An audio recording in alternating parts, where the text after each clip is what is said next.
Everybody, welcome to Throwin Mitts. I'm Ryan Mougey. Happy to be back recording a video after a week taken off. I'm excited, man. This is for UFC 281. It's going to be a hella of an event, and we've got a great show for you, going through each and every one of these picks and kind of breaking them down and what myself and my very special guest Brad Miller think about this event in New York at Madison Square Garden. It's going to be a huge event, and I can't wait to see how it all the chips fall. You know what I'm saying, Brad? Oh yeah, this is gonna be outrageous, man. I'm excited for this. Yeah, brother. Well, obviously we have Adesanya versus Alex Pereira. I am going to jump on here real quick and do some recap of the last event I did make a video for, which would have been UFC Vegas 63 potentially. Let's take a peek here. I know it was the one with. Did you see that Steve Garcia Chase Hooper fight?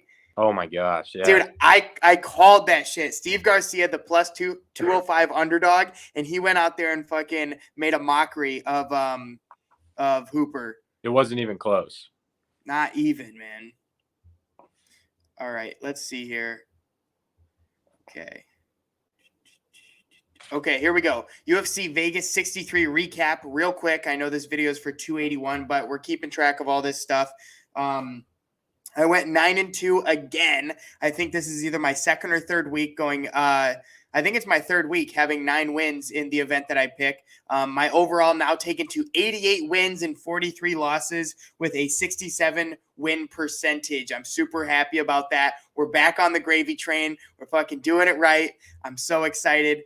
And yes, like I mentioned last week, I took a break just because I've been busy with a new kind of venture that I'm doing right now, a new kind of endeavor, I guess. And once everything kind of falls in place, because here's the thing, Brad, I find myself, I'll start something new and then I'll tell everyone about it. And then it's almost like I'm doing it for everyone else. But when I start it and I do it for just me, and then, once I'm established in that, then tell people about it. It's like I did this for myself to better my life and to really show that I can do this regardless of what anybody else thinks about me, Yeah, and I think if the listeners don't know, they need to know about the More podcast. Yeah, that's true. We have the More podcast, myself, Nicholas Manus, and Joe Money. It's a hell of a time. We have a really good time. Sometimes we bring on guests. We'll interview musicians, artists, critical thinkers, people of all different walks of life. And then there's the More Growth podcast on this channel as well, with Nicholas Manus, basically going through, personal growth that, he's happy to share with everyone, but also kind of, spread the light on some things that may be, unheard of in the health and wellness community. So yeah, everyone go check that out. Obviously this is the More YouTube channel. So I'm sure you can, easily back out of this video and go check one of those out. But without further ado, I would love to get into this main event of UFC 281 going down in New York at Madison Square Garden this Saturday, November 12th. Main event at 10 p.m., prelims at 8, and then the early prelims at 6 p.m. We got 14 fights on this card, Brad, and it all comes down to this one right here. You know how it goes on this show. We always start with the main card, main event, so you can get your picks straight away. And then for everybody in the prelim gang, we're going to be going through the prelims and the early prelims as well. So stick around. Make sure to like, comment, subscribe on this video, and let's get to it. All right, so this is a main event, a middleweight title bout between Israel Adesanya and Alex Pereira. Adesanya being the champion, Alex Pereira being the number 4 middleweight contender. Adesanya minus 165 favorite and Pereira plus 140 underdog. A little bit about these fighters. Adesanya debuted February 11th of 2018. He is a freestyle fighter, 32 years old, with 15 wins by knockout, 6 first-round finishes, and I believe this will be his 5th title defense. So he's been holding it down for the past couple of years. Alex Pereira debuted November 6th of 2021. He is a kickboxer, 35 years old, with 5 wins by knockout, 3 first-round finishes, and he is on a 3-fight win streak. coming into this fight. Now look at the comparison of these records: 23-1 for Adesanya, just 6-1 for Pereira, and he's already getting a title shot. That speaks volumes, especially with, a champion like Adesanya who's been holding down this title for so long. Just one more thing about Alex Pereira before we get into the numbers. Before he started fighting, he was a tire repairman. He started training to improve his life and get away from alcohol. So I can respect that on his part. And looking a little bit further, same height, and Adesanya will have an inch in the reach category.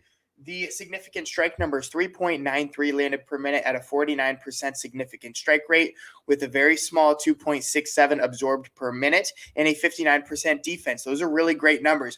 But compared to Pereira's 6.29 landed per minute at a 60% significant strike rate, the absorbed per minute just a little bit higher, but also more production out of him with a 58% defense. In my eyes, those striking numbers are in Pereira's favor. The grappling numbers, non-existent for both of these gentlemen, although we will highlight the takedown defense for both of them, Adesanya being 78% and Pereira being 73%. All right, Brad, go ahead and make your pick on the main event for UFC 281. Who do you got? Well, see, this one's going to be interesting for me. It's hard for me to know that Alex Pereira has knocked out Izzy twice. Not just once, but twice. Yeah. Beating him twice, that's got to weigh some on somebody's shoulder. I mean, you don't get knocked out twice by the same guy, and then that doesn't weigh on you a little bit. And I know, Izzy's ran through that division. Nobody's came close to beating him, maybe besides, Bobby Knuckles or Yoel Romero. But, Pereira is a tank, man. This dude's fought 3 fights in the UFC, and actually I saw that his debut was 2 days ago, a year from 2 days ago. So this guy's fresh. He's 300 and some days into the UFC career, and he's already getting a title shot. And like you said, that speaks volumes. But with somebody like Israel Adesanya, it's just hard. The guy picks you apart. He looks big. He looks healthy. I know. I saw his coach change their camp with all their fighters: Dan Hooker, Brad Riddell, Israel Adesanya. They changed their camp because he didn't feel like he was using all of his fighters' abilities. Yeah. So I think we're going to see a different game plan coming out of Izzy into this fight. Alex Pereira may weigh in at the fighting weight, but this guy walks around at 225. He is huge. So I think we're going to see a lot of distance fighting. I don't think this is going to be a slugfest like everybody thinks it is. I think this is going to be Adesanya doing his thing, kind of picking him apart. I think I'm going with Israel Adesanya by decision here. Fantastic pick. Very interesting. So there's the first pick of the Throwin Mitts coverage of UFC 281, and it's for Israel Adesanya. Me, myself, Ryan Mougey, on the other hand, I got to go with the contender here. I got to go with, like you said, he's fresh. He's come on the scene and he's totally made a statement, and I think he's going to continue that statement. You can only hold the title for so long, and at the end of the day, like you said, he's ran through this division. Adesanya has ran through this division of fighters, except this guy. Of course, this was in kickboxing, but Alex Pereira comes into the UFC scene on a tear. He's already beaten Adesanya twice, and now they meet at the big stage in Madison Square Garden for a title fight. I got to go with Alex Pereira here. He's going to basically shut him out 3-0, and he's going to walk away the champion in my eyes. Yeah, and I think, like I said, this guy is massive. He's going to be stronger than Izzy, and he's got a left hook from hell. If he catches Izzy with that left hook, things could get over really quick.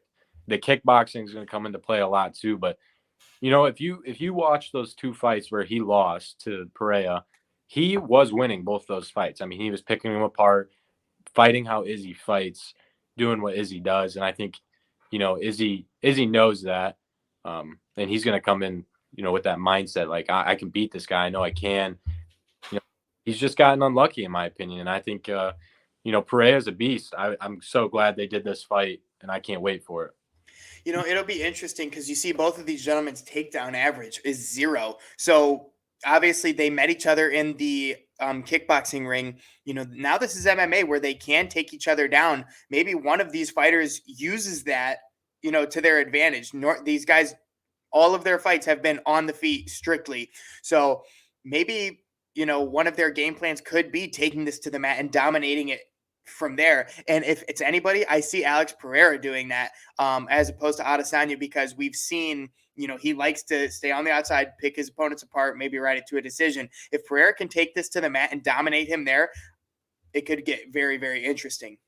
I agree. And like I said, Pereira's a big guy. I mean, yeah. If you think about it, when Izzy fought Jan Blachowicz, he's probably weighing just as much as he was. So, and we all know what Jan did to Izzy. He kind of just laid on him and defeated him on the ground. Mm-hmm. And I think if Pereira comes in with that mindset, he could definitely win this fight. Well, I love it. There it is, the main event picks from Brad and myself, and we're going to move right along to the featured or the co-main here, a women's strawweight title bout between champion Carla Esparza and Zhang Weili, the number 2 ranked women's strawweight, and of course Carla Esparza being the champion in this one.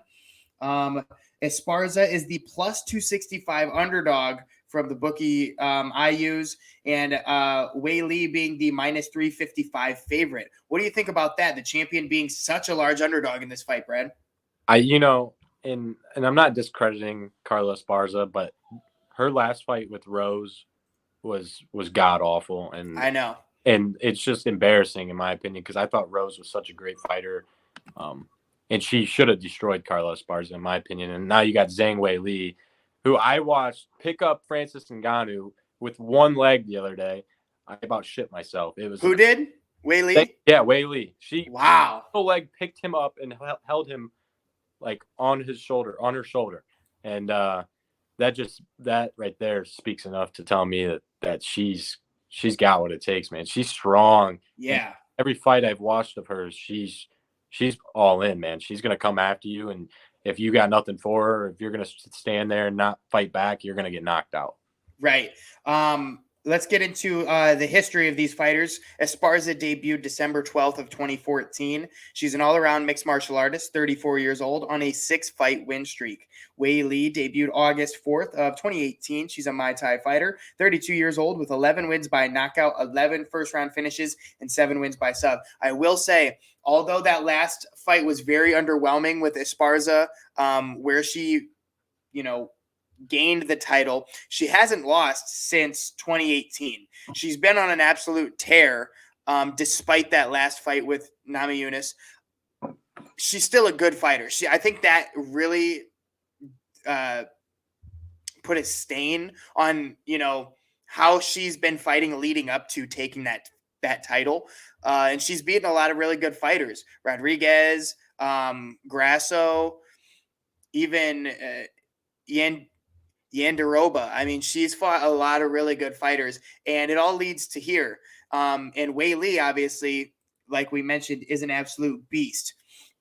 So we'll get up into the matchup stats. There's going to be a 3-inch height advantage for Weili as well, and same reach for these wonderful ladies. The significant strike numbers: 2.2 landed per minute at a 40% significant strike rate, with a 2.59 absorbed per minute and a 55% defense. Weili, on the other hand, 5.78 landed per minute at a 47% significant strike rate, with a 4.26 absorbed per minute, but that comes with the more production, of course, and a 52% defense. Those numbers are obviously in Weili's advantage, in my opinion. And then you have the grappling numbers. Both of these ladies pretty high in the takedown average: 3.25 for Esparza, 2.09 for Weili. The takedown accuracy on the smaller end for both of them, while the takedown defense being in Weili's favor at 60%. But what this tells me is both of these ladies are comfortable it goes to the ground, so that could be an option. If this fight tends to go to the ground, we're going to see a nice battle of jiu-jitsu and whatnot. But also you have to think Weili is that Muay Thai fighter, so on the feet is where she's really going to shine, in my opinion. So I think Esparza will push to try to take her down as much as she can and win this fight on the mat. So are you going with Esparza? Well, I'm going with Zhang Wei Li, but I think that'll be Carla Esparza's game plan. But I think Zhang is just going to be too much to handle, especially with the strength that we talked about. Even if you are on the ground with her, she's got so much strength. She's going to be able to kind of control this fight wherever they end up. Yeah, and I agree 100%. I think Wei Li is going to be too much. I thought she, should have had the belt already by now, but Rose had other decisions, and Esparza's got it, and I think it's Wei Li's time. I mean, I watched did the Joanna. My goodness, this she's badass, man. I'm hoping this is a good fight leading up to Izzy and Pereira.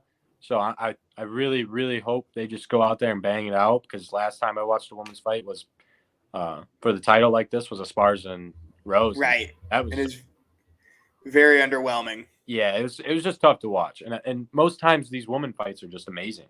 Yeah. So I'm going with Wei Li here. I think she's just going to be too much for Carla Esparza. Fantastic. Well, that makes two of us, my friend.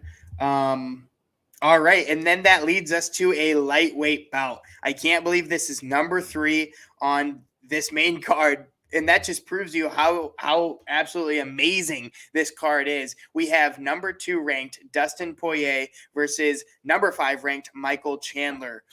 Dustin being the -175 favorite, Chandler being the +150 underdog. And a little bit more about these fighters. Poirier debuted January 2nd of 2011. He is a jiu-jitsu specialist, 33 years old, 15 wins by knockout with 6 wins by submission. Chandler, on the other hand, debuted January 23rd of 2021. He is a wrestler, 36 years old, 13 first-round finishes and 7 wins by sub. So both of these gentlemen have a very lengthy history of success in their MMA careers, although Chandler just debuted last year in 2021. Getting into the matchup stats, a 1-inch height advantage for Dustin, and a 1/2-inch reach advantage as well. Significant strikes, 5.61 landed per minute at a 50% significant strike rate, 4.228 absorbed per minute at a 53% defense. Those are great numbers, a little bit high on the absorbed per minute, but that comes with the cost of that kind of production. 5.17 landed per minute for Chandler at a 46% significant strike rate, and a 4.87 absorbed and a 45% defense. Now, looking at the grappling numbers, both these gentlemen comfortable taking it to the mat. 1.44 takedown average over 15 minutes for Dustin at a 36% accuracy with a 64% takedown defense, and a 1.83 takedown average over 15 at a 36% accuracy with a 71% takedown defense. Both of these gentlemen have a 1 submission average over 15 minutes. So again, I think both of them are very comfortable if it goes to the mat, although we all want to see this stay on the feet and watch these boys throw the mitts. Am I right? Oh, absolutely. This is my, besides Izzy and Pereira, this is what I'm most excited for this year. Mm-hmm. This fight I've been waiting for months now. Since they booked it, I've been so excited to watch these two. Obviously, both have had title chances, but and they're both great fighters, and I think they're both should be champions. But things worked out differently, and I think these two are about to bang it out. They do not like each other. There's bad history. I mean, I don't know if you've watched. I don't remember what fight it was, but it was a pay-per-view. These two were sitting next to each other, and they about fought in the stands. So, I mean, there's bad blood here, and these guys, like you said, they're both comfortable taking it to the ground, but somebody's going to sleep. I've already seen it. I can see it. I just know somebody's got to go to sleep here. These guys are going to come ready to bang. And who do you think takes the win, Brad? I don't know. See, I like both these guys. This one's tough for me. I think Poirier's got an advantage with the stand-up. He's more clean with his strikes. He's more precise. But my goodness, Michael Chandler's a bad motherfucker, man. He's coming ready to kill, and I don't know. I got to go with Chandler here. I just think Michael Chandler's going to be too much for Poirier. Poirier hasn't fought in what seems like forever. So I'm going to go Michael Chandler. He's going with Michael Chandler, y'all. And you know what? My gut I've been really working on trusting my gut. You know what I mean? Like my intuition, that you the first thing that you feel is what you should go with. But in this case here, after just looking over both of these fighters' info, after looking at their past fight history, uh, how I look at it is, Chandler, he's got what? Let's see, 1, 2, 3, 4. This is his fifth fight in the UFC. Okay, his first fight was against Dan Hooker, great competitor. He wins. Then he faces Charles Oliveira. Obviously, Oliveira is a beast. He loses. Then he fights. Okay, uh, Justin Gaethje, who is a great fighter. Obviously, they go to a 3-round unanimous decision in Gaethje's favor. Okay, and then he fights, and this is no disrespect, a washed-up Tony Ferguson. Okay, and in my head, it's like he beats Dan Hooker. That's the first step. That's great, but then he loses to two of the top fighters in this division, right? And Dustin Poirier is in that echelon. He is the same. He is the same level of competition that Oliveira and Gaethje is, correct? And he lost to both of those fighters. And then he beats up on a washed up Tony Ferguson, okay? So in my head, and then you look at Dustin Poirier, he's been fighting the best of the best for a very long time. Looking back, he beats Dan Hooker in 2020, and then he fights McGregor, wins. Fights McGregor again, beats him. Obviously, that was because of the doctor stoppage in that second fight, but hey, a win is a win. And then he fights Charles Oliveira and loses. And, that's when Oliveira was really in his bag. You know what I mean? When he was really dominating, he was really doing the damn thing. So how I look at it is, yes, Chandler is bad and he's a great fighter, but also Dustin's been at this level for a very long time, fighting these type of fights with these competitors. And I think Chandler's just come onto the scene so quick that, and then he's lost to two of the guys that are in Dustin Poirier's echelon, that I don't see him coming here and being able to basically put up the level of standard that Dustin Poirier fights at and is expecting. Does that make sense? Yeah, and I absolutely can see where you're coming from. But if you look back, Chandler knocked down Gaethje. He knocked down Oliveira. I mean, he was beating Oliveira the whole time. Mm-hmm. Right. I mean, it wasn't really a good fight until that round where Oliveira turned it around, but because Chandler was just destroying him. And then I know Tony Ferguson is washed in my opinion too, but it wasn't a close fight. I mean, he destroyed him. He came over and like you said. I mean, Tony Ferguson's washed, so it is a little different to look at it like that. But the same with the Gaethje fight. I mean, we saw something that you don't see a lot, and this dude's got a chin. And I think, I don't know how good a chin Dustin Poirier has anymore. I mean, it's been a while since we've seen him fight, since the last McGregor fight. It's just hard for me to go with Poirier when I haven't watched him. And like you said, he fought Oliveira and lost, which I don't know. It just felt like when Chandler fought Oliveira, he had a better chance to win that fight. Like he was winning the whole time, and then obviously got caught in that submission or knockout. He got knocked out, and then Poirier it felt like he got dominated by Oliveira. Yeah, and I will say, Dustin's last fight was December 11th of 2021. So, and that was against Oliveira. So, it has been. What's that? I mean, it's almost been a year, I guess. Yeah. I kind of forgot about the Oliveira fight, which, like I said, both these guys could be champions. Charles Oliveira just went on a tear, man. Nobody could stop him. And now Islam's there, and it's just going to be hard for anybody to stop him. Mm-hmm. But this is going to be a great fight. I think it could go either way. But, I obviously like the gut pick. My gut's telling me to go Chandler. My heart's saying Poirier, but I'm going with my gut here. All right. Hell yeah, brother. I'm going to have to go with Dustin Poirier. All right. And that's going to be my pick for this very exciting lightweight bout. This fight is going to be fireworks, no doubt about it. So tune in UFC 281 main card starts at 10 p.m. And that's going to keep us moving right along to a bantamweight bout between the number 12 ranked veteran Frankie Edgar, the plus 175 underdog, and Chris Gutierrez, the minus 205 favorite in this fight. A little bit about these fighters. Frankie Edgar debuted all the way back in February 3rd of 2007. He's a freestyle fighter, 40 years old, and he's got 6 wins by knockout. Chris Gutierrez debuted November 30th of 2018. He's a freestyle fighter, 30 years old, with 9 wins by knockout and a 3-inch height advantage coming into this fight. The significant strike numbers, 3.79 landed per minute for Edgar at a 40% significant strike rate, 2.81 absorbed per minute, very good with a 66% defense, 4.69 landed per minute for Gutierrez at a 58% significant strike rate, 2.61 absorbed per minute, even better, and a 63% defense. Wow.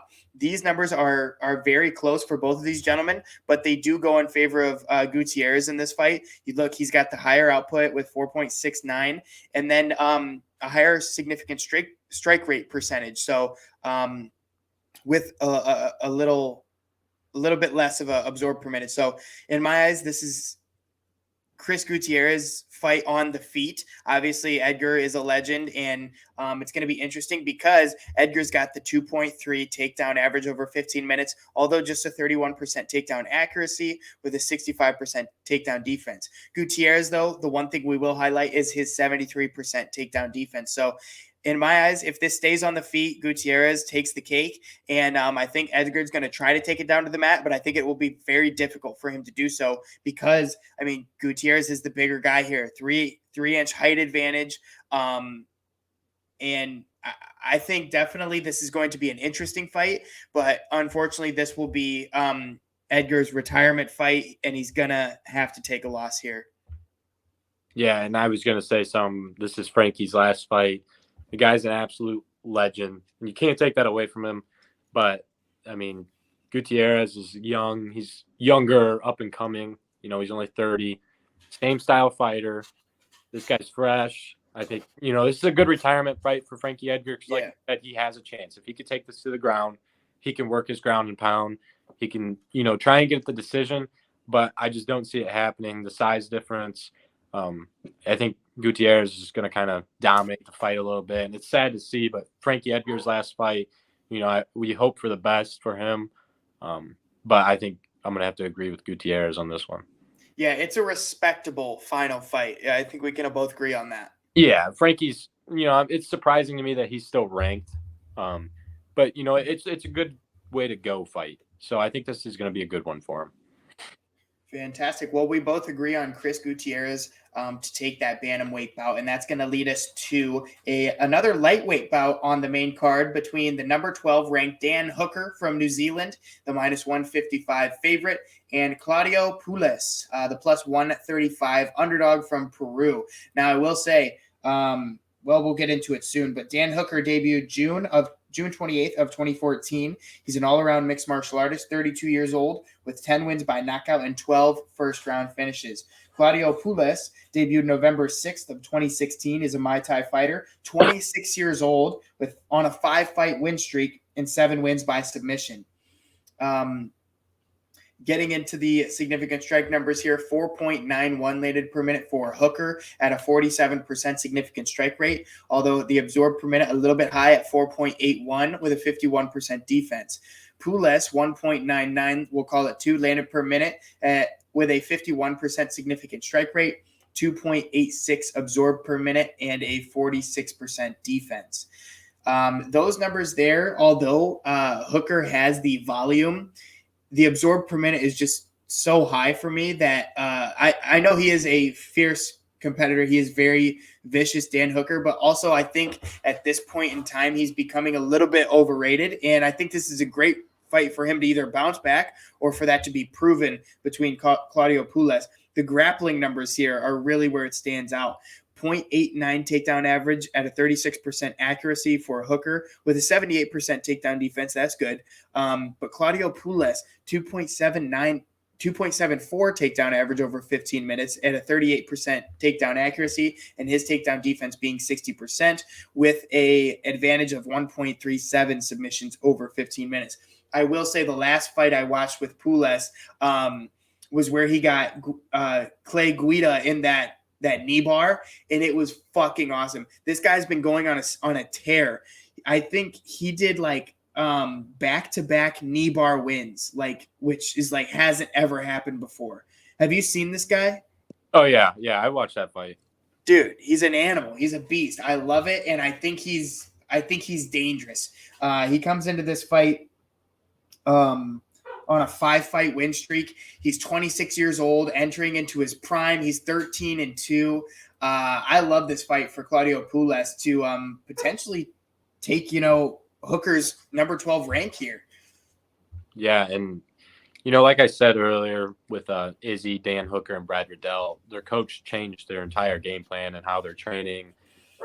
He felt like they weren't using their abilities to the best. But I feel like Dan Hooker, he came into the UFC and looked awesome. Like, this guy had so much hype behind him. Yeah. He was a great fighter.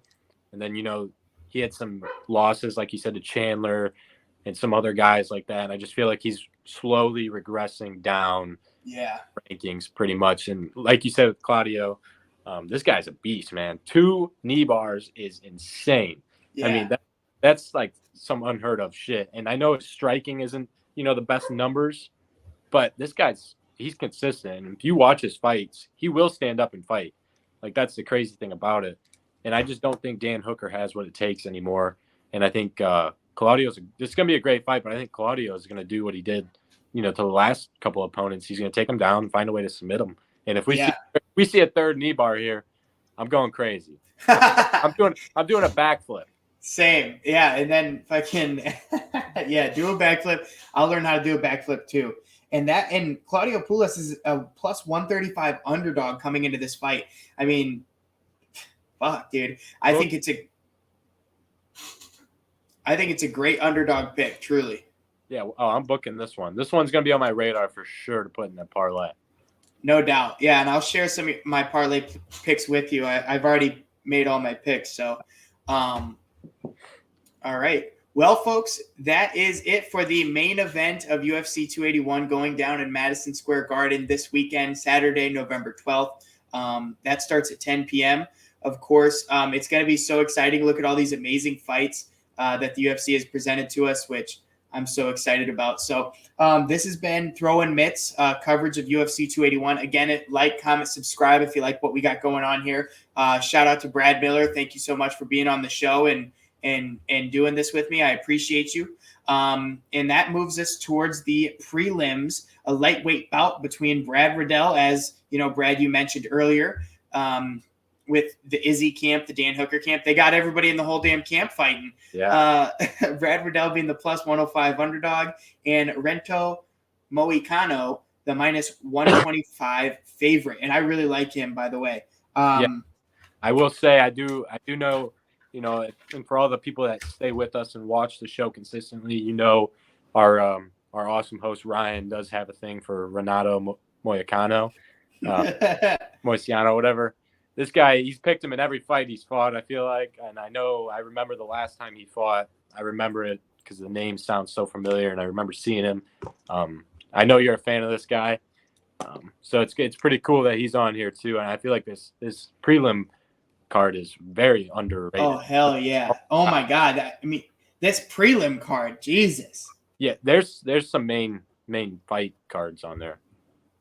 Big time. Yeah, these could be main events themselves. Yeah, so I'm excited to get through this prelims. This is going to be exciting stuff. So I just wanted to say that. I know Renato has been on your watch list for a while. So yes, sir. We're going to see here who's Ryan's going to take. But if I had to All right, Brad Riddell debuted October 5th of 2019. He is a striker, 30 years old, 7 wins by knockout on a 3-fight losing streak coming into this one. So his record is 10-3. He's had 3 losses in a row. Renato, he debuted December 20th of 2014. He is a jiu-jitsu specialist, 32 years old with 9 wins by submission and 3 first-round finishes. The height difference is large here with Renato having almost a 4-inch height advantage, which could lead to, a lot, and also the 1-inch reach advantage as well. The significant strike numbers here: 4.73 landed per minute at a 53% significant strike rate for Riddell, 3.56 absorbed with a 52% defense. On the other hand, Renato, 4.8 landed per minute at a 48% significant strike rate, with a little bit of a higher absorbed per minute at 4.07 with a 61% defense. Now, when you look at that, in my head, both of these guys are almost damn near even. But I will have to say these striking numbers are very slightly in Brad Riddell's favor. Looking at the grappling, again, very close between these two gentlemen. 1.85 takedown average for Riddell to Renato's 1.7. 48% takedown accuracy for Renato Moicano, and a 73% defense. Riddell being 62% takedown defense. And, if this fight goes to the ground, it's going to be interesting. Again, I think it's going to be very even. But I think the tail of the tape really lies in these significant strike numbers. And I'm just surprised here that Riddell's on a 3-fight win or a 3-fight losing streak. And, they give him a very, very tough opponent like Renato Moicano. Like, this guy is a dog. You know what I mean? Like, this guy fucking goes into the octagon and he brawls it out. You know what I mean? Like, this guy's tough as nails. So this is going to be no easy fight for Brad Riddell. And at the end of the day, coming off of a 3-fight losing streak, a really bad loss in his last fight. I mean, he lost to yeah, I know who you're talking about. I can't think of his name. Hold on. Turner. Yeah, yep. He lost to Jalen Turner. Jalen Turner. And he got submitted in the first 45 seconds. He got knocked out by Fiziev. And then he lost a 3-round unanimous decision. Or no, he won the 3-round unanimous decision against Riddell.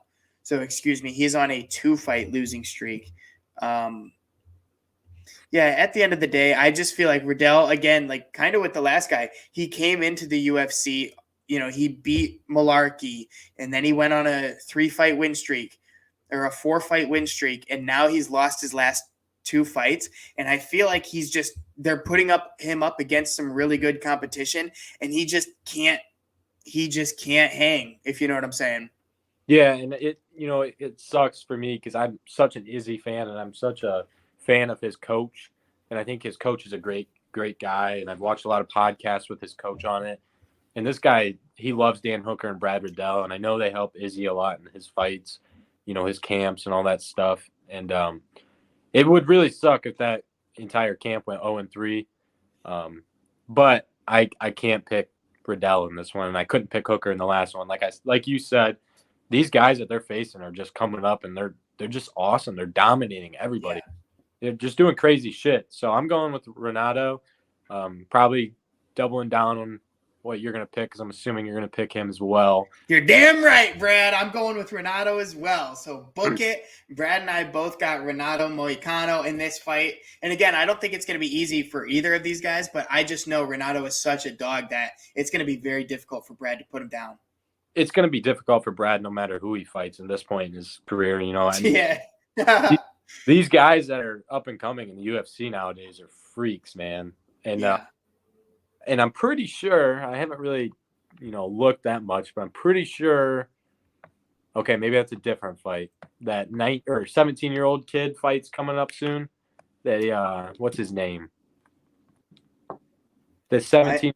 I know who you're talking about. Something Rojas Jr. or something. Yep.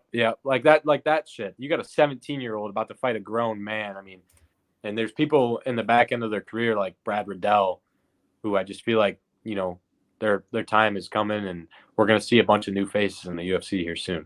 Yeah, you're right about that, man. And I think this year we've had more retirements in the UFC after fights than in the previous years. So again, like, yeah, the competition is definitely stepping up. These kids are learning this at such a young age, and then they're coming in here at 16, 17 years old, and they're able to fucking hold it down, or, you know what I mean? Like, they're able to hold their ground and kind of, compete. So it's really exciting stuff. But you got to think Brad Riddell is only 30 years old. Ronaldo's 32. You know what I mean? So it's really interesting how,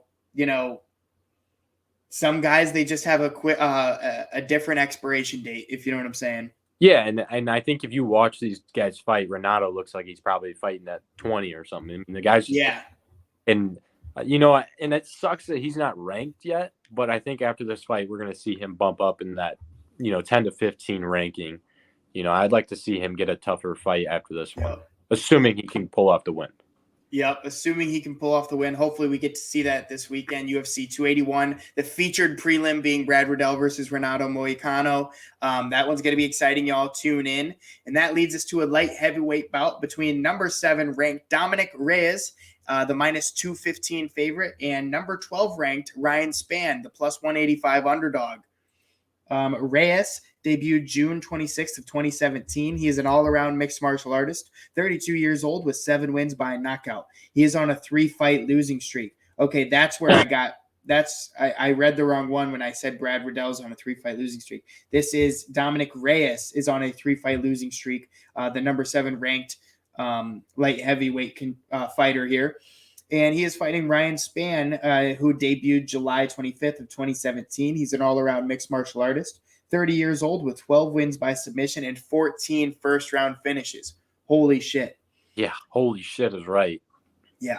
The matchup stats, 12-3 for Reyes coming into this one. Ryan Spann, 20-7. 1-inch height advantage for Spann with a 2-inch reach advantage as well. So he's going to be the bigger fighter in this one. Significant strike numbers, 4.77 landed per minute at a 50% significant strike rate for Dominic Reyes in this one. 3.73 absorbed per minute with a 48% defense. Ryan Spann, 3.35 landed per minute at a 44% significant strike rate. And his absorbed per minute a little bit lower, 3.41 with a 47% defense. I think these numbers go in Reyes' favor. He's got more volume of punches at a higher percent of significant strike rate, all while just a little bit more of an absorbed per minute, which is minuscule. So in my opinion, this goes in Dominic Reyes' favor. Although if this does stay on the feet, you got to think, Ryan Spann, 14 first-round finishes, and then look at it, even if it goes to the ground, Ryan Spann has 12 wins by submission too. So this guy's just deadly everywhere he goes. The takedown averages for these gentlemen, 0.36 at a 28% takedown accuracy for Reyes. Although his takedown defense being 80%, that's good. Ryan Spann, 1.5 takedown average over 15 at a 38% accuracy, while his defense being 50%. And we'll highlight that submission average, 1.8, almost 2 submissions on average over 15 for Ryan Spann. These numbers are so close in the standing range. And then Ryan kind of definitely takes the ground game. But I think this is just such a dynamic fight because Ryan Spann, he's on the come up. I mean, at the end of the day, he's been fighting really well recently. He beat Cutelaba in the first round with a submission of his last fight back in May, which was, a big shock. Cutelaba was a big time favorite, I believe. So, and Ryan Spann's been fighting really good competition, Johnny Walker, Cutelaba, like I mentioned. Who's the commentator guy? Smith. He was injured in his last fight. Alex Smith. What is it? Is it Alex Smith? Yeah, Alex Smith. So he's been fighting really good competition while, as I mentioned, Dominic Reyes, on the other hand, he's on a 3-fight losing streak. And, okay, well, then you look at the competition he's fought in this 3-fight losing streak.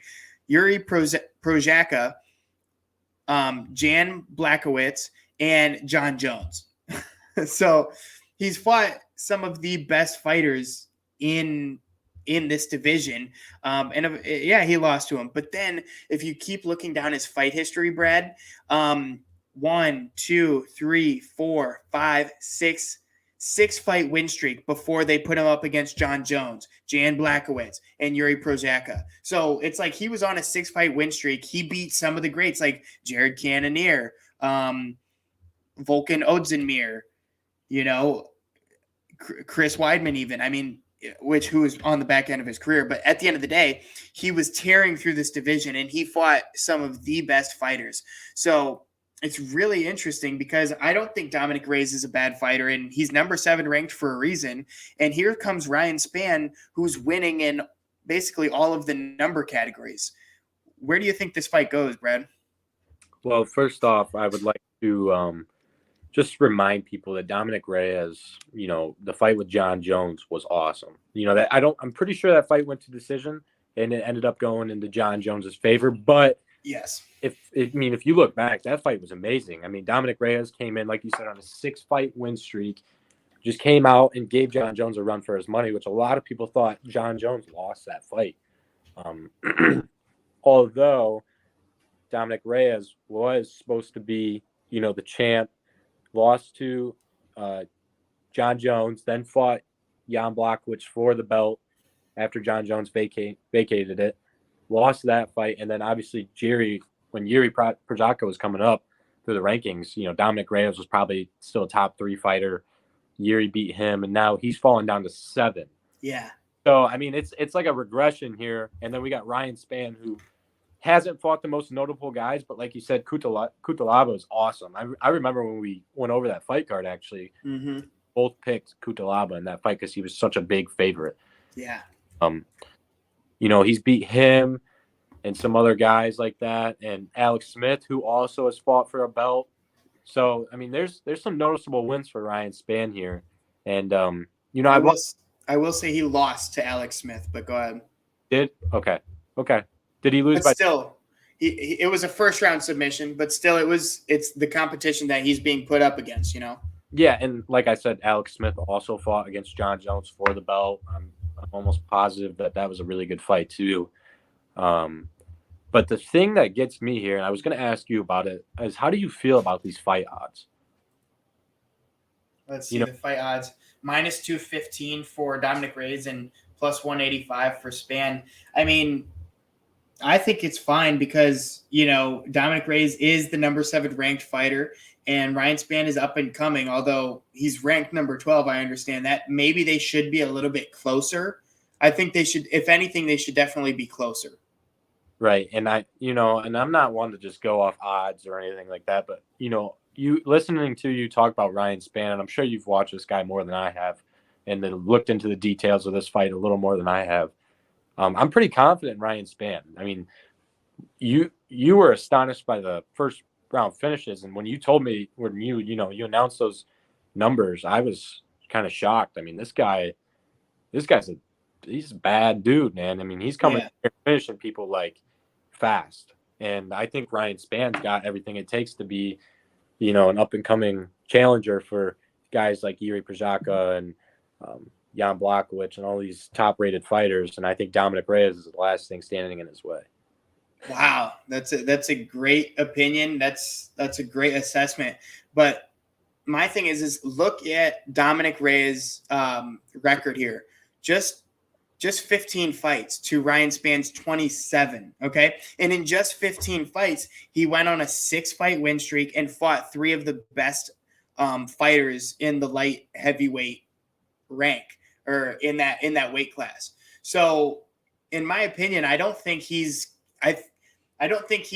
washed or getting there. I think he's definitely had a huge step into the UFC, and he kind of took it by storm, and then shit got real. He started fighting some really good fighters, and that's fine. But I don't think this is the end for him. Just 12-3 professional record, I certainly think he's got a lot left in him. And I feel like Ryan Spann, if anything, yes, he is a great fighter, and he is on the come up. But I think Dominic Reyes could learn from those last fights with the top people in his weight class and kind of learn from that, grow from that, and move forward and potentially be a better fighter because of it. I think Ryan Spann, Not that his journey has been easy by any means, but when he's been faced with fighters like Johnny Walker, who he's lost to, he went to a decision. He beat Smiling Sam Alvey on a split decision. You know, and again, he lost to Alex Smith. So at the end of the day, I think Ryan Spann is just a little inconsistent for me, but at the end of the day, he's still a good fighter. And what I'm seeing is when he was being faced against some of the lesser competition, he was winning. And then, you know, that fight against Johnny Walker kind of put a stint in him. And now he's just been really inconsistent with loss, win, loss, win. Like literally his last 4 fights have gone loss, win, loss, win. So if he continues that, we all know what's coming next, a big fat L. So I'm going to have to go with Dominic Reyes in this fight, the minus 215 favorite, the number 7 ranked light heavyweight in the division. And again, I think this is going to be a really fun fight to watch play out, Brad, because you and I both know both of these guys are fighting for a lot here. And we just talked about everything that's going to make it really interesting. Yeah, and I think this fight's going to be nothing less of an amazing fight. Both of these guys have everything to lose and everything to gain. You know, the winner of this fight is going to see a challenger, top 5 guy, I'm assuming. At least that's what I hope. And like you said, you know, I'm not saying Dominic Reyes is like on the fall or anything like that. I just think, you know, Ryan Spann is it's going to be his night, and I think you know, we're going to see a great fight. And I think Dominic Reyes is an amazing fighter. Like I said, could have gone either way with John Jones. This should be a great fight, and I hope it is. I'm not going to say that Ryan Spann's going to dominate him. I just hope these guys go out there and brawl and have a good put on a good show. That's what we like to see, huh? Yes, sir. Well, that is the fight right before that featured prelim, and that leads us to a very, very exciting fight that personally I'm very excited for on this entire card, and I've been waiting for a long time since it's been announced. A women's flyweight bout between number 12 ranked Erin Blanchfield, the minus 380 favorite, and the plus. What's that? It's too much. Yeah, it's too much. It's way. It's I don't even understand it really. And the plus 310, number 15 ranked Molly McCann. Let's get a little bit of insight before we start going deep on these on our feelings.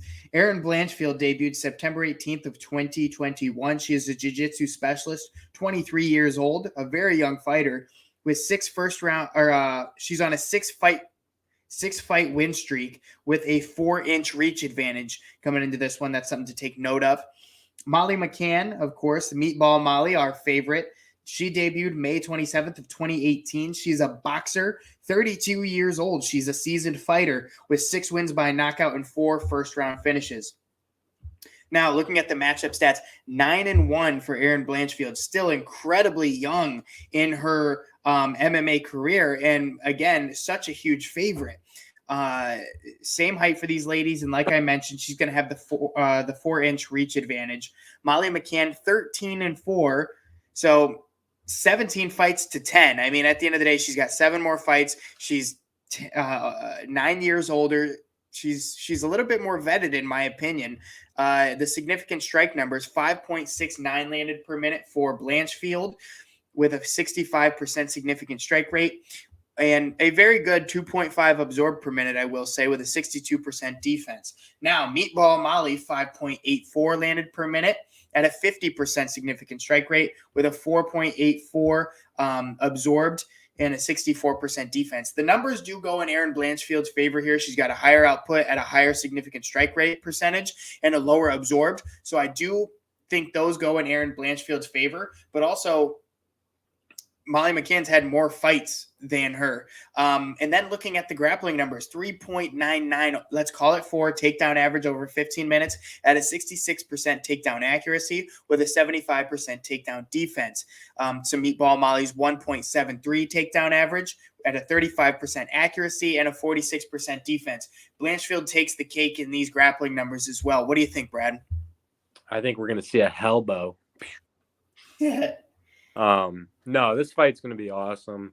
And, like we talked about a little before we got into the details of the fight, the odds just seem too much for me. It seems like a bait trap or something.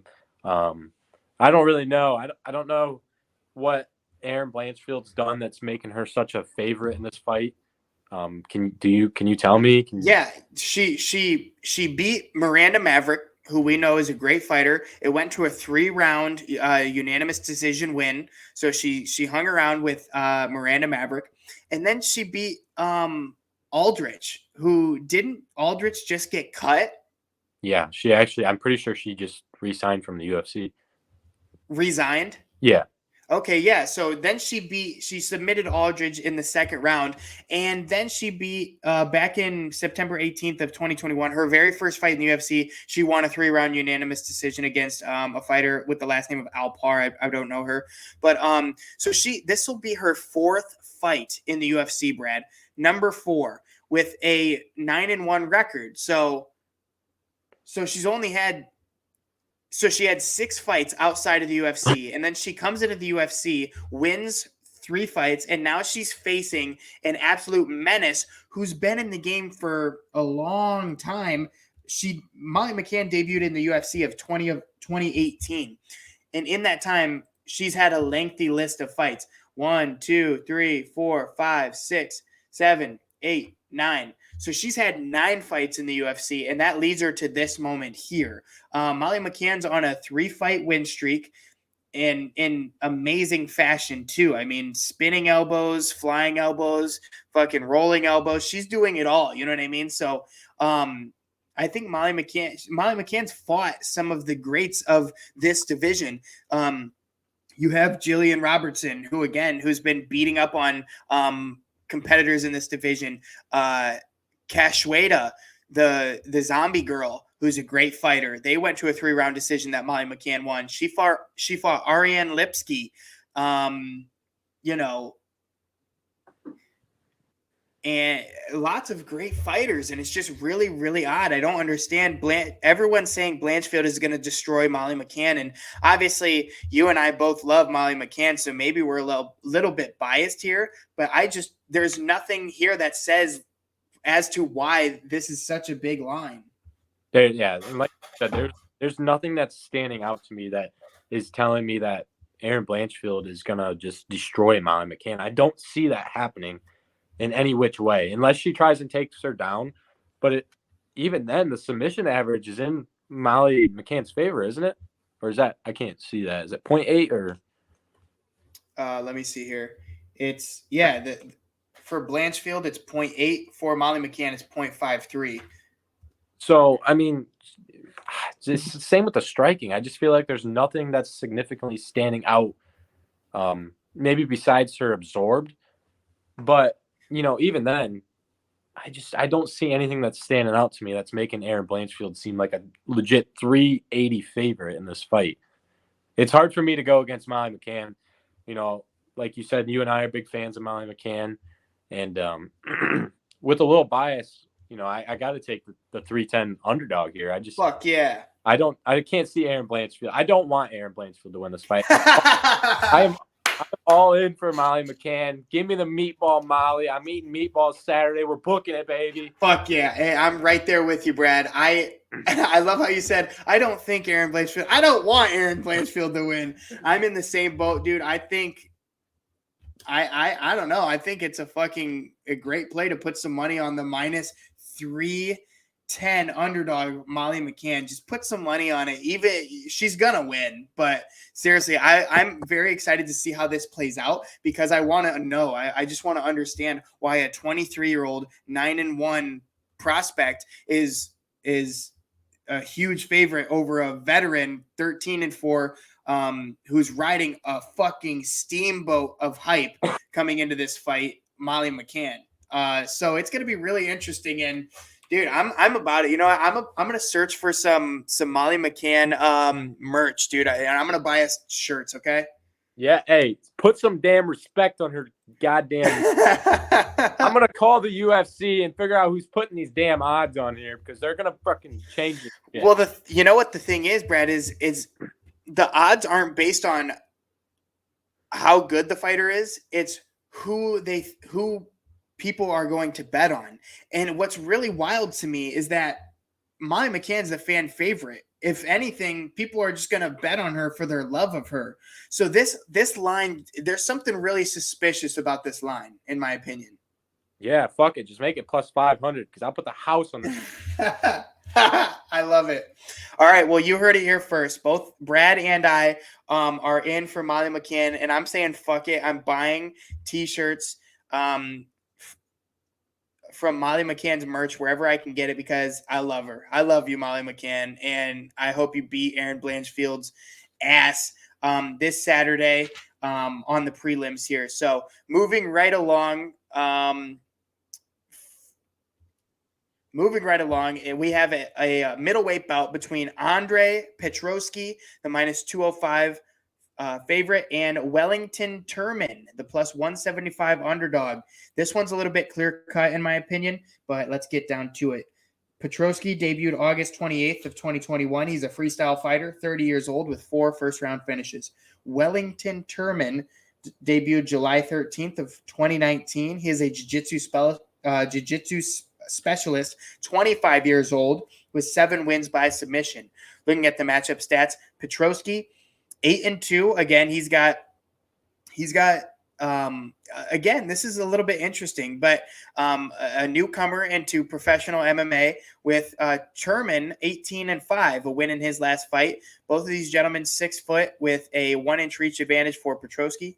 The significant strike numbers, 4.07 landed per minute at a 61% significant strike rate, with a very good 2.05 absorbed per minute for Petroski and a 53% defense. On the other hand, Wellington, 2.96 landed per minute at a 49% significant strike rate with a 4.04 absorbed per minute.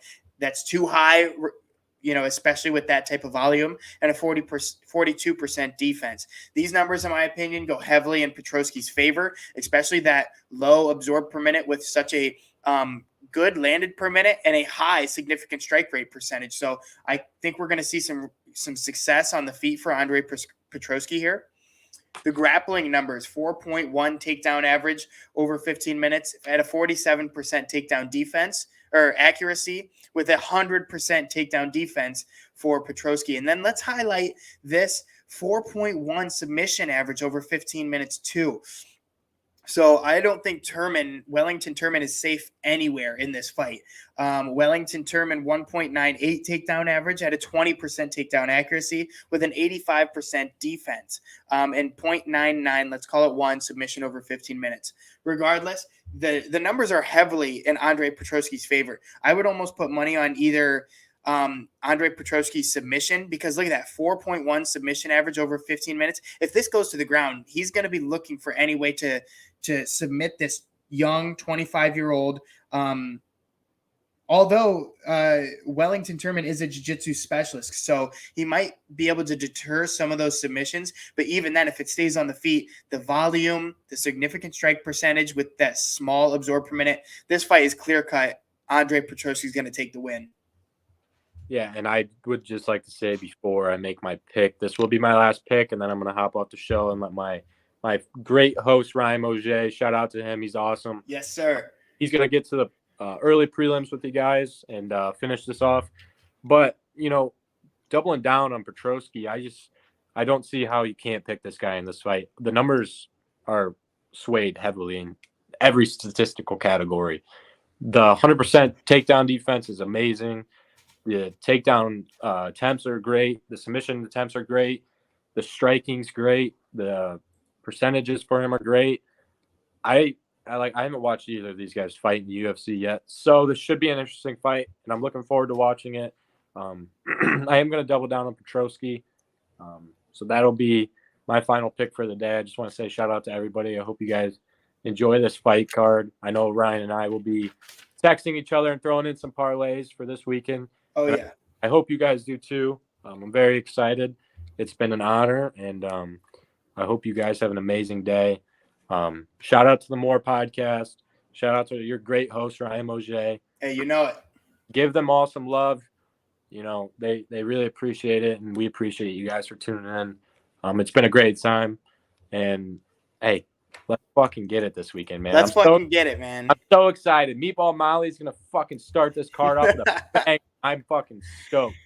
So, yes, sir. It's been real, guys. All right, brother. Thank you so much for joining us, and hopefully we see more of you in the future, okay? Absolutely. Hey, it's good to be back. Can't wait to see hopefully you guys comment. Let us know how we did. Let us know your picks. We love the fan interaction. We're all fans of the sport. So yes, feel free to comment. Let us know what we did wrong. Let us know the picks. But I can tell you right now, I'm going fucking undefeated in this card. Dude, I'm going to clip this. So we'll see how that turns out for you, Brad. All right. Thank you so much, brother. And good day to you. Yeah, you too. All right. Peace out. Don't you ever comment and tell me what we're doing wrong. He's not correct. All right. So here we go. Early prelims with a start time of 6 p.m. And this is on the UFC Fight Pass, of course, ESPN Plus as well. Let's get into it. The featured early prelim, Matt Frivola, the minus 145 favorite, and Otman Eziatar, the plus 125 underdog from Morocco. This one's going to be exciting, dude. I think we've got a really, really interesting fight here. Matt Frivola 9-3-1, and Otman 13-0, undefeated. Coming into this one, Matt Frivola debuted August 29th of 2017. He's a brawler with a 31 years of age under his belt. Otman debuted September 7th of 2019. He's an all-around mixed martial artist, 32 years old. I think the proof is in the pudding with this one. Look at these fucking significant strike numbers. 8.43 landed per minute at a 57% significant strike rate. The absorbed per minute is so minuscule, 1.76 at a 67% defense. Matt Frivola is a great fighter, but just does not compare to those kind of numbers. But the grappling is going to be in his favor, 2.47 takedown average at a 37% takedown accuracy compared to Otman's 100% takedown defense. I will highlight Frivola's 1.03 submission average over 15 as well. So in closing, I'm going to go with Otman in this one. I think that's a great pick. And I think it's going to be really interesting to see how this one plays out just because Frivola could really surprise everyone with handing Otman his first loss. But I just don't see it happening. All right, then we have a women's straw weight bout between Karolina Kowalekowicz from Poland, the minus 115 favorite, and Sylvia Gomez Juarez, minus 105, also favorite.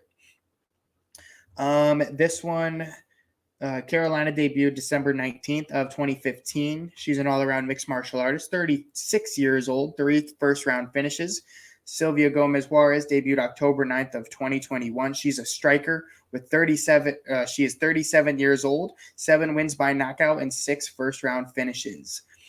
This one's really interesting because Carolina is the more experienced fighter, but Sylvia Gomez Juarez came into this one 7-4. Looking at the significant strikes, 5.38 landed per minute at a 41% significant strike rate for Carolina, but a 5.59 absorbed per minute, very high with a 56% defense. 2.62 landed per minute with a 48% significant strike rate for Silvana. 2.37 absorbed per minute with a 54% defense.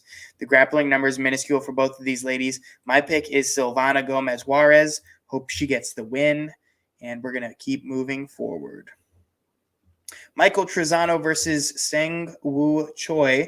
Trizano, the plus 135 underdog, and Sang-Woo Choi, minus 155 favorite. I just don't see how. In Sang-Woo Choi's past couple of fights, he just hasn't been performing, very inconsistent. He's 10-5. Michael Trizano comes into this one 10-3, a loss in his last fight. Trizano debuted July 6th of 2018. He's an all-around mixed martial artist, 30 years old. Sang-Woo Choi debuted April 20th of 2019. He's an all-around mixed martial artist, 29 years old, with 6 wins by knockout and 4 first-round finishes. Looking at significant strikes, very similar for both of these gentlemen. In the grappling, very minuscule for both of them. But I just have to go with Michael Trizano in this one. I like the underdog pick here because Sang-Woo Choi has just been so inconsistent. So hopefully we see Michael Trizano get the win. And Julio Arce versus Montel Jackson. Arce being the plus 165 underdog, Montel Jackson minus 205 favorite. Julio Arce debuted August 8th of 2017. He's a freestyle fighter, 32 years old, 5 wins by knockout and 5 wins by sub as well. Montel Jackson debuted August 4th of 2018. He's an all-around mixed martial artist, 29 years old, with 6 wins by knockout. The significant strikes here, they're going to be in Montel Jackson's favor. He's got 3.42 landed per minute at 55% significant strike rate. The absorb per minute nice and low at 1.35 with a 57% defense. The grappling also in Montel Jackson's favor. Very high numbers here, 4.13 takedown average and still a 78% takedown accuracy with such a high takedown average. And then his takedown defense being 68. Love to see it. I'm going Montel Jackson in this fight. And then the very first fight of UFC 281, so exciting, in MSG, Madison Square Garden, starts at 6 p.m. Carlos Ulberg, the minus 125 favorite, debuted March 6th of 2021. He's a kickboxer, 31 years old with 3 first-round finishes and 4-inch height advantage. Nikolai Nurmagomedov, I loved him in his last fight. He's 13-1 compared to Ulberg's 7-1, so he's got a little bit more time in the octagon, but still, I think Carlos Ulberg is going to get the win here. Look at these landed per minute, 8.91 at a 62% significant strike rate, 3.95 absorb per minute, a little bit high, but still with that kind of output, you got to expect it. Nikolai Nurmagomedov, 3.79, 41% significant strike rate percentage. The absorb per minute, very high, 5.69 and a 39% defense. And, in his last fight, I don't think he fought that great of an opponent, although he did get a huge knockout win. So I think this one's going to be really interesting, but Carlos Ulberg gets the win here. Guys, thank you so much for joining me on Throwin Mitts. This is so fun, and I'm incredibly excited for UFC 281. My mom's going to be in town, so I don't know how much coverage I'm going to be able to do on Twitter, but that is at Throwin Mitts, Throwin_Mitts, or no, at Mitts_Thrown. Please go check that out. All of these pics are posted there if you don't have time for the video. I love you guys so much. Thank you for watching. All right, this is Throwin Mitts. I'm Ryan Mougey. Until next time.